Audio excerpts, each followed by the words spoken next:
Nagtulog ng mga badyaw. Very slow.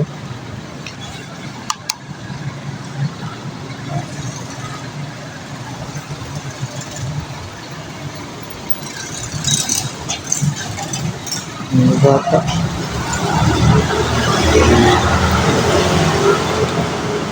Ate, may bibigay ako ate ulam. Nilagay ko sa ref, tumigas kasi pumasok ako ng trabaho.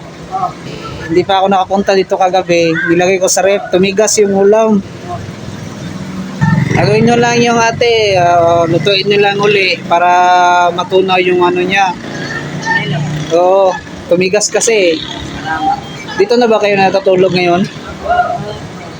Kailan lang kayo nagsimula dito natutulog? Bago lang. Bago lang.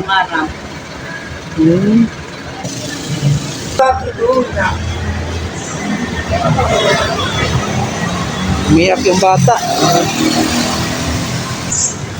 Salamat sige. Lutuin nyo lang, mainit siya na eh. Nilagay ko sa rep eh. Ayan o, ito. Ayan. Okay. Salamat. Okay. Oo, niluto mo lang. Ilang taon na yung bata? Ilang taon na?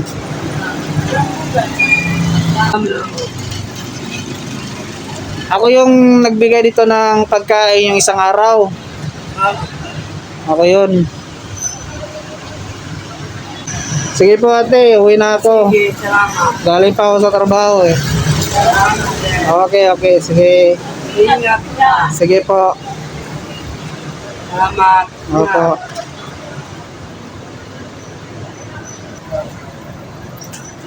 So ayun mga kabady, pauwi na ako. Tsaka naibigay ko na doon sa natutulog dito sa may ano. Pero kaso yung ulam matigas na. Ilagay ko kasi sa rep. Pasok ako sa trabaho. So at least naibigay natin sa kanila. So hanggang dito na lang yung video ko mga kabady. Maraming salamat.